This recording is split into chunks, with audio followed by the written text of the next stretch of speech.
Hello, and welcome to Group 31's debate video for MSCI442. The topic of debate for this video is the impact of information technology on jobs in the future.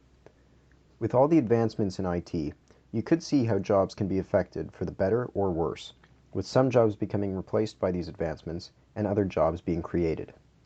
The side our group is arguing is that information technology will mean that more people will have bad jobs in the future. The workplace has changed dramatically since the Industrial Revolution. Although there has been a lot of change over the years, we have never seen the dramatic advancements in technology that impacts the workplace as we are today with such a large population. These technological advancements in the workplace claim to bring jobs that are higher paying, higher quality, and more numerous by reducing the amount of redundant jobs and replacing them with new technology-focused jobs. Although it might seem like advancements in the workplace will lead us to a brighter future, there are concerns that advancements in the workplace will result in fewer jobs, lower pay on average, poor work environments, and income inequality. The most notable impact of information technology on the workforce is the outsourcing of low-skill jobs to automation. A study by the Harvard Business Review found that around half of paid activities in the global economy have the potential to be automated. Though some might argue that the process of automation frees up labor from the manufacturing sectors and lets people refocus their efforts on more skill-demanding positions, the reality is that not everyone is capable of making that transition. The advancement of information technology and one of its applications, automation, has caused a major shift in the manufacturing and transportation industry. An Oxford economics report estimates that each new installation of a robot will, on average, reduce 1.6 manufacturing workers. By 2030, they predict that 20 million manufacturing jobs will be displaced worldwide due to robotization and automation. It is difficult to imagine all these people finding new jobs which offer the same pay and benefits as their previous job. In regards to the future of job security, one of the most prominent tech leaders, Elon Musk, believes that technology will take away so many jobs from people that we will need a basic universal income provided by the government to everyone. Elon has said that there is a pretty good chance we end up with a universal basic income or something like that due to automation. This is something that should be taken seriously because it could mean that large numbers of the population would no longer have jobs in the future. In addition to manufacturing, transportation, that is taxis and goods transportation, is expected to have a large loss of jobs since most of the work can be completed autonomously. Transport trucks carry approximately 70% of the goods transported around the US, and there are some companies starting to use self-driving trucks, which can make the trips in a shorter period of time because they don't need sleep, and they can do it without having to pay a driver. The possibility for the replacement of many of these drivers paints a grim future for job loss around the globe. It's not only low-skilled jobs and manual labor that are being replaced by automation. According to The Economist, mid-skilled jobs such as clerical jobs and repetitive office tasks are disappearing even faster than low-skilled jobs in rich countries. In the past, technology was only able to replace human labor, pushing more people towards complex jobs. However, with the advent of artificial intelligence, machines will be both smarter and stronger than humans. Why use human labor if machines will be superior in every way?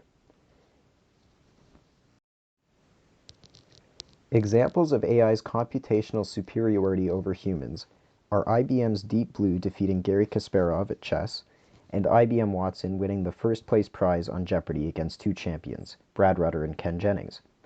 More recently, Deep Blue's AI program, AlphaZero, was able to defeat world champion programs in chess and shogi without any human training. Lockheed Martin utilized augmented reality during the development and construction of their new spacecraft, reducing what was originally done by several highly educated technicians over multiple shifts into a task that can be completed by a single person in hours. With so much possibility for job loss across the world, will there be enough job creation to satisfy all of the new workers and also those who have lost their jobs? Likely not. The impact of information technology will create a large number of unemployed workers willing to do any job possible. The remaining lower-skilled jobs under competition could have wage reductions since there would be such an abundance of workers willing to do the work. As a result, the quality of jobs will decrease because the people affected could end up in a field that they don't enjoy making less than they did before just to make ends meet. The process of offshoring, which has been enabled by the advancements in IT, results in poorer work for both overseas workers and for workers in domestic countries. Information technology is responsible for greatly enhancing the interaction and integration of people, companies, and governments across the world, also known as globalization. Globalization has allowed companies and businesses in developed countries to move their manufacturing and production facilities to less developed countries with lower wage economies. This diminishes the number of jobs in the developed country through mass layoffs. According to a case study by the Harvard Business School, 7 million Americans were laid off between 2004 and 2009 due to the shift to overseas production. Experts say that many of those laid off will see a 17 to 30% reduction in pay if they rejoin the workforce, or are often forced into the gig economy as contractors. As jobs are being relocated to developing countries, the lower wages may be enticing for the companies. However, the quality of work and working conditions for the overseas workers themselves are poor. Some of the common work environments experienced include working in hazardous environments, working long hours, and the use of child labor. As seen in the following table, the fatality and injury rates are significantly higher in developing countries, such as in Southeast Asia, where worker exploitation is much more common. There are approximately 120 million children out of 200 million child workers working in hazardous environments today. Unfortunately, it's not realistic to assume that displaced workers will fill the new jobs created by IT. San Francisco, for example, is known as a hub for IT and high-tech industries and is home to some of the highest paid workers in the world. In an article by the BBC, the average wage growth in San Francisco between 2008 and 2016 was 26%.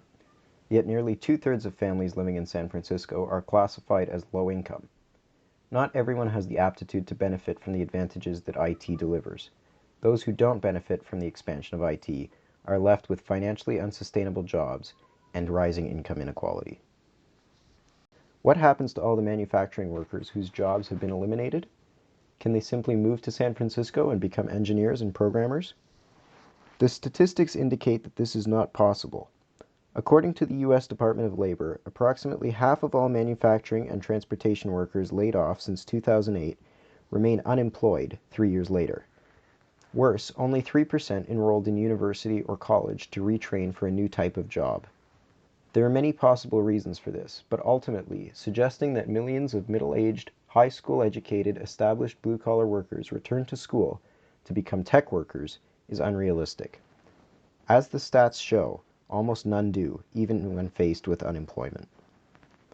Whether workers do not want to change careers, do not want to go back to school, cannot afford to go back to school, or are not capable of mastering the skills required to succeed in high-tech work, the outcome is the same.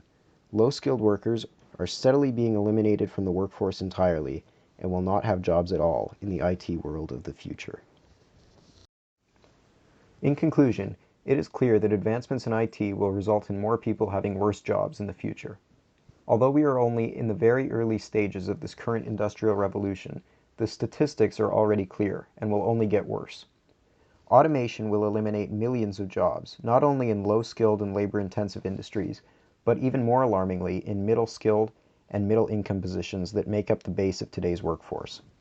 Furthermore, the increasing ability of companies to move their work offshores to less developed countries will drive down the quality of work for both the often exploited overseas workers and the laid-off employees in Western countries who will be looking for new work. Finally, the expectation that information technology will provide bountiful new opportunities in high-tech fields is simply untrue. Although new opportunities will become available for the extremely intelligent, extremely educated, and extremely rich, these new opportunities are not being accessed by the newly laid-off workers that are being displaced, resulting in unemployment and poor conditions for most workers. It is possible that advancements in IT will create wonderful new possibilities of all kinds for society. Some people stand to reap enormous rewards and enjoy fantastic opportunities that we could not have imagined a few generations ago.